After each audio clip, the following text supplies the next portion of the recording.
All J&K panchayat conference आसिया पंचायती ते लोक सभा बॉडीज चुनाव कराए जाने की घोषणा का स्वागत। 73वें संशोधन की लागू करने की मांग।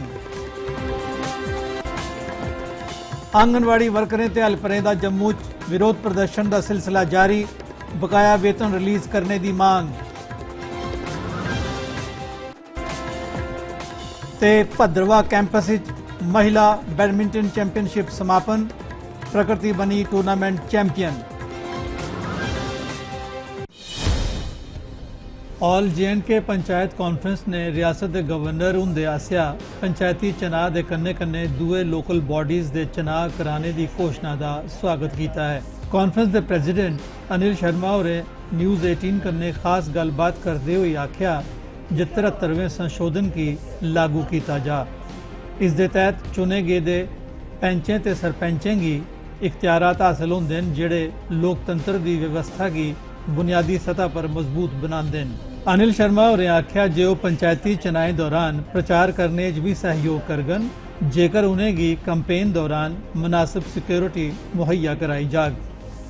मैं गुजारिश करना गवर्नर महोदय अगे कि जनाब अगले फैसले अगले SSC की जिसले भी थोड़ी मीटिंग होंगी है उहदे च यह भी फैसला किया जाए कि 73rd अमेंडमेंट जी है वो रियासत के अंदर इन टोटो जी है वो लागू की जा ताकि रियासत की आवाम की डोर स्टैप उपर जोड़ा वह फायदा जोड़ा वो मिल सके। क्योंकि 73rd के अंदर 29 डिपार्टमेंट जोड़े ने वो पंचायत के कोल जोड़े ने वो आई जाने। अस चाहगे कि सिक्योरिटी सनैरियो जोड़ा है वो जम्मू कश्मीर के अंदर इन्ना अच्छा नहीं है। अस दिखा दे कि हर कुछ अरसे बाद पुलिस कर्मचारियों की फोर्सिस के लोगों की मिलिटेंट ऑर्गेनाइजेशन के द्वारा जो टारगेट किया जाता है और साढ़े लोग जोड़े ने जोड़े कैंडीडेट बनने वाले ने जोड़े अगे सरपंच की इलैक्शन लड़ने वाले ने जोड़े पंच की इलैक्शन लड़ने वाले ने जम्मू कश्मीर के अंदर वो लोग बड़े डरे दे लोग न और उन्हें महफूज रखना सरकार का एक। आंगनवाड़ी वर्करें ते हेल्परें आसिया जम्मू च कीता जारदा विरोध प्रदर्शन जारी है पर ना गए साबका PDP BJP की रली मिली सरकार के किसी मंत्री विधायक या अफसर ने उनकी सुध ली ते ना गए गवर्नर राज किसी अधिकारी की उनकी कोई चिंता है। लेकिन विरोध प्रदर्शन करार दियां वर्करें ते हेल्परें आस नहीं छोड़ी दी। वो मंग करार दियां जे कई महीने थमा बकाया ऑनरेरियम रिलीज़ किया जा। उन्हें गवर्नर हुंदे अगे अपील की जे उनका ऑनरेरियम बढ़ाया जा।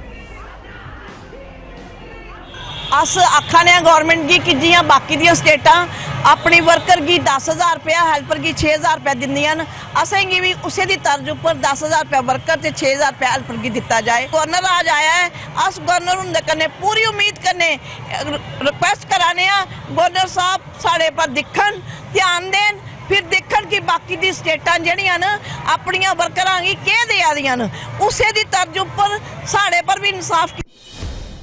जम्मू यूनिवर्सिटी के भद्रवाह कैंपस विच महिला बैडमिंटन चैंपीयनशिप के फाइनल मुकाबले करने गए इहदा समापन हो गया। राष्ट्रीय राइफल्स आसिया आयोजन कराई गई दी चैंपीयनशिप विच भद्रवाह कैंपस ते डिग्री कॉलेज भद्रवाह की 50 महिला खिडारियां हिस्सा लैता। टूर्नामेंट की विजेता प्रकृति और रहियां। समापन समारोह च राष्ट्रीय राइफल सैक्टर 4 के डिप्टी कमांडर होरें विजेता खिडारियों ते रनर्स अप गी ट्राफियां ते कप दिते। मिगी बड़ी खुशी है कि मैं बैडमिंटन चैंपीयनशिप टूर्नामेंट जेह्ड़ी है इधर होआ दी ते ओह् जीती है ते मिगी लगदा है कि बहुत बड़ी अपॉर्चुनिटी है सारी कुड़ियां ताईं। उन्हें अपने स्किल्स जेह्ड़े हैं वो डेवलप करने चाहिए। ਇਹਦੇ ਨਾਲ ਕੀ ਹੋਣਾ ਕਿ ਕੁੜੀਆਂ ਦੀ ਡਿਵੈਲਪਮੈਂਟ ਹੋਣੀ ਹੈ ਓਵਰਆਲ ਤਾਂ ਕੁੜੀਆਂ ਕਿਤੇ ਫੀਲਡ 'ਚ ਪਿੱਛੇ ਨਹੀਂ ਹੈ। ਬਹੁਤ ਬੜੀ ਅਪੋਰਚੁਨਿਟੀ ਹੈ ਕੁੜੀਆਂ ਵਾਸਤੇ ਕਿ ਉਹ ਆਪਣੇ ਬਲਬੂਤੇ ਤੇ ਕੁਝ ਕਮਾ ਸਕਣ ਚਾਹੇ ਉਹ गेम ਦੀ फील्ड हो चाहे वो। जिला तरक्याती कमिश्नर किश्तवाड़ अंग्रेज सिंह राणा होरें civil defence SDRF fire and emergency services महकमे के अफसरें गी आख्या है जे वो बरसात के मौसम दौरान किसी भी एमरजेंसी सिचुएशन कन्नै निबड़ने गितै तैयार बर तैयार रोन।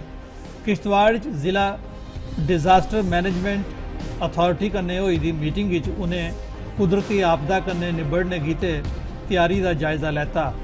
उन्हें अथॉरिटी की आख्या जे कांग्रेस ने रियासत खास करिए कश्मीर घाटी कानून व्यवस्था की बिगड़ी दी व्यवस्था आस्ते बीजेपी पीडीपी की रली मिली दी सरकार की दोषी मिथ्या है।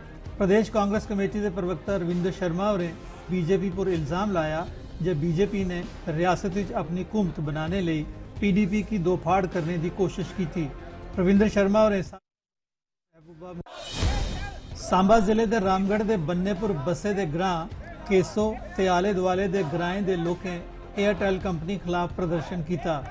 लोगों का आखना है जे एयरटेल ने मशहूरी करिए लोगों की कंपनी के सिम ते मड़ी ओढ़े लेकिन टावर नहीं लाए, इस कारण उन्हें की सिग्नल नहीं थोआ करता। लोगों एयरटेल पर लोगों कन्ने धोखाधड़ी करने का इल्ज़ाम लाया। लोगों जिला प्रशासन सांबा अगे अपील की है जो कंपनी खिलाफ कार्रवाई करे।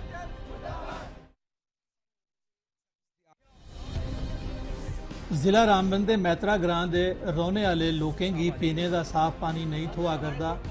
PHE महकमा कुंभकर्ण की नींदर सुते दा है। महकमे के अफसरें की लोगों की ओवर की परेशानी शा कुछ लेना देना नहीं ते ना गै प्रवाह है। लोगों की प्रदूषित आलूदा पानी पीने की मजबूर होना पवारदा है।